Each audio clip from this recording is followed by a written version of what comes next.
Subscription کے button کو دبائیے اور ساتھ بیل آئیکن پر کلک کیجیے تاکہ آپ کو تمام ویڈیو فوراً مل سکیں۔ اس ویڈیو پسند آنے کی صورت میں اسے لائک، کمنٹ اور شیئر کرنا مت بھولیں۔ اب سلطان محمود غزنوی نے سومناتھ پر براہ راست ضرب لگانے کا فیصلہ کر لیا تھا۔ چنانچہ یہ منصوبہ بندی کی گئی کہ لشکر کے دو حصے کر دیے۔ ایک حصہ کے ذمہ شہر کی فصیل پر چڑھ کر شہر پر قبضہ کرنے کی ذمہ داری عائد کر دی گئی تھی، اور اس حصہ میں سلطان محمود غزنوی خود بھی شامل تھا۔ لشکر کے دوسرے حصہ کے ذمہ یہ کام لگایا گیا تھا کہ وہ شہر کے اس سمت رہے گا جس سمت ہندوستان کے راجاؤں کا متحدہ لشکر اس انتظار میں تھا کہ جو ہی مسلمان سومناتھ پر حملہ آور ہوں وہ پشت کی جانب سے ان پر حملہ آور ہو کر انہیں طاق کر ان کا خاتمہ کر دیں۔ وہ چاہتے تھے کہ مسلمان جب سومناتھ پر حملہ آور ہوں گے تو سومناتھ کے قلعے اور شہر کے اندر جو حفاظتی لشکر ہے وہ سامنے کی طرف سے مسلمانوں پر ضرب لگائے گا اور پشت کی جانب سے راجاؤں کا متحدہ لشکر حملہ آور ہوگا۔ اس طرح دو طرفہ حملوں سے وہ مسلمانوں کو پیس کر رکھ دیں گے۔ چنانچہ خود سلطان محمود غزنوی اور اس کے سالار بھی دشمن کی اس منصوبہ بندی سے آگاہ تھے، اس لیے کہ سلطان کے طلایہ گر اور اس کے مخبر بڑی تیزی سے ادھر ادھر سرگردہ خبریں حاصل کرتے ہوئے یہ ساری خبریں سلطان تک پہنچا رہے تھے، اور سلطان دشمن کی نقل و حرکت سے برابر آگاہی حاصل کرتا جا رہا تھا۔ چنانچہ لشکر کے جو دو حصے کیے گئے تھے، اس میں ایک حصہ جو سلطان کے پاس تھا اس نے فصیل پر چڑھنے کا ارادہ کر لیا، اور دوسرے حصہ نے راجاؤں کے متحدہ لشکر کو روکنا تھا۔ چنانچہ سلطان نے اپنے حصہ کے لشکر کے مزید دو حصوں میں تقسیم کیا، ایک حصہ اپنے پاس، دوسرا اپنے سردار کی سرکردگی میں دیا، اور اس طرح سلطان نے رسوں کی سیڑھیوں کے ذریعے فصیل پر چڑھنے کی ابتدا کی۔ اور اس موقع پر جب قلعے کے برجوں اور خلا کے اندر سے مسلمانوں پر تیر اندازی کرنے کی کوشش کی گئی تو سلطان نے اپنے لشکر کے حصہ کے جو دو حصے کیے تھے ان میں سے ایک حصہ تو سلطان کے ساتھ فصیل پر چڑھنے لگا، دوسرے حصہ نے فصیل اور اس کے برجوں پر ایسی تیز موسلادھار بارش کی طرح تیر اندازی کی کہ فصیل کے محافظ بوکھلا کر رہ گئے، اور اسی بوکھلاہٹ میں سلطان محمود غزنوی اپنے لشکر کے آدھے حصے کے ساتھ شہر کی فصیل پر چڑھنے میں کامیاب ہو گیا تھا۔ یہ صورتحال مسلمانوں کے لیے بڑی خوش کن تھی۔ چنانچہ لشکر کا دوسرا حصہ جسے سلطان محمود غزنوی نے فصیل پر چڑھتے وقت دشمن پر تیر اندازی کرنے کے لیے بٹھایا تھا، اب وہ بھی سلطان کے پیچھے پچھی سے فصیل پر چڑھ گیا۔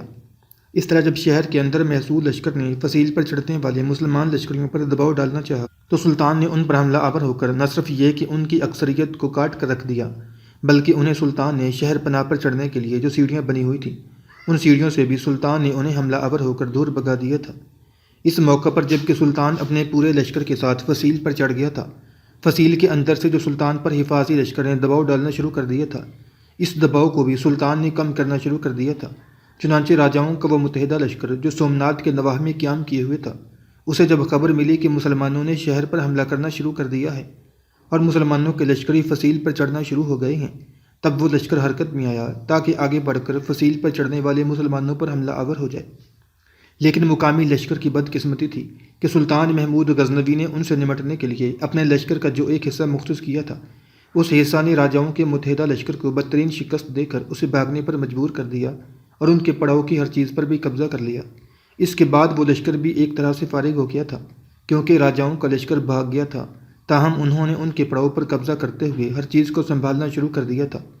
اتنی دیر تک سلطان محمود غزنوی شہر میں داخل ہو چکا تھا۔ شہر کے اندر جو حفاظتی لشکر تھا وہ بھی زیادہ دیر مزاحمت نہ کر سکا اور سومناتھ پر سلطان محمود کا قبضہ ہو گیا۔ سومناتھ پر حملے اور اس پر قبضہ کے حالات مختلف مورخین نے مختلف انداز میں پیش کیے ہیں۔ ایک مورخ لکھتا ہے، سلطان محمود غزنوی جب اپنے لشکر کے ساتھ سومناتھ کی طرف پیش قدمی کر رہا تھا تو اس کے لشکر میں صرف 30,000 اونٹ ایسے تھے جنہیں بندوبستی بھی کہا جاتا تھا، یعنی ان پر پانی، خوراک اور اسلحہ لدا ہوا تھا۔ مورخ یہ بھی لکھتا ہے کہ 3,000 اونٹ اگر اپنے درمیان 10 گز یا 10 میٹر کا فاصلہ رکھتے ہوئے قطار میں پیش قدمی کرتے ہوں تو اس قطار کا فاصلہ 170 میل یا 275 کلومیٹر بنتا ہے۔ اس کے علاوہ لشکر کے ہر دستہ میں ہر ایک کے پاس بندوبست کے 2 اونٹ تھے۔ بندوبستی نظام کے مزید اونٹ دیے گئے تھے۔ ایک محتاط تخمینہ کے مطابق سومناتھ پر حملے کے لیے سلطان محمود غزنوی کے پاس کم از کم 1,00,000 اونٹ اور گھوڑے تھے، اور سواروں کی تعداد بندوبستی عملہ کو شامل کرتے ہوئے بھی 1,00,000 تھی۔ اس قدر بڑے لشکر اور 170 میل تک پھیلے ہوئے بندوبستی جانوروں کو تیز رفتاری سے بغیر نقصان اٹھائے ریگستان کو عبور کرنے میں حیران کن کامیابی حاصل ہوئی تھی۔ مگر یہ عظیم مجاہد ارادے کا پختہ اسلام کی سربلندی کی خاطر حرکت میں آیا تھا، اور بتوں کو برباد کرنے کے جذبے نے اس کے سامنے ہر رکاوٹ کو آسان کر دیا تھا۔ اس کی مقناطیسی قیادت نے لشکر میں اتحاد، تنظیم اور یقین تحکم پیدا کر دیا تھا۔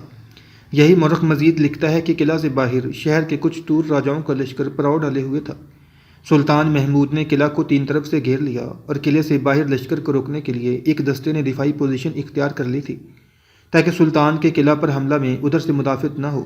سلطان کو یقین تھا کہ اگر قلعہ اور مندر فتح ہو گیا تو قلعے سے باہر مقامی لشکر بددل ہو جائے گا، اور مقامی لشکر اور شہری لشکر قلعے سے باہر دیواروں اور چھتوں پر چڑھ کر مسلمانوں کا تمسخر اڑانے لگے اور خوش ہو رہے تھے کہ جلد سومناتھ جی انہیں تباہ کر دیں گے۔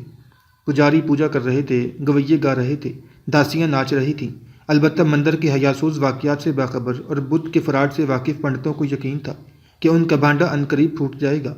ایسے حالات میں عیش پرست پنڈت پوجا پاٹ کے بہانے اپنی حیوانی خواہشات کی تکمیل کے لیے معصوم لڑکیوں کو تختہ مشق بنا رہے تھے۔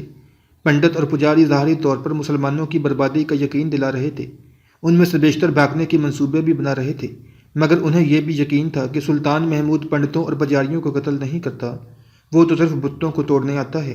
ان کی جان بخشی بھی نظر آ رہی تھی، انہیں اس عظیم ترین بت مندر اور بے شمار دولت کی بربادی بھی نظر آ رہی تھی۔